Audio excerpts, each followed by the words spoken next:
বাংলাদেশ থেকে যারা বর্তমানে সৌদি আরবে আসতে চান এবং বিভিন্ন রাষ্ট্রতে আপনারা যেতে চান, কাতার, ওমান, দুবাই, সৌদি আরব, বাহরাইন, কুয়েত, আপনাদের উদ্দেশ্যে কিছু কথা বলতে চাই।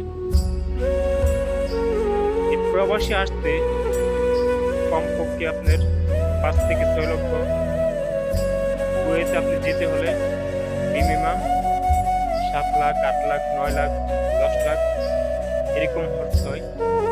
এর চেয়ে ভালো আপনি বাংলাদেশে ৫ লাখ বা ১০ লাখ টাকা দিয়ে যেকোনো একটি ব্যবসা আপনি দাঁড় করান, আপনি ভবিষ্যতে অনেক দূর এগিয়ে যেতে পারবেন। প্রবাসী এত টাকা দিয়ে এসে আপনি মানুষের গোলামি করবেন, এর চেয়ে ভালো নিজে একটা দেশি ব্যবসা করেন, আপনি অনেক উন্নতি করতে পারবেন। আপনাদের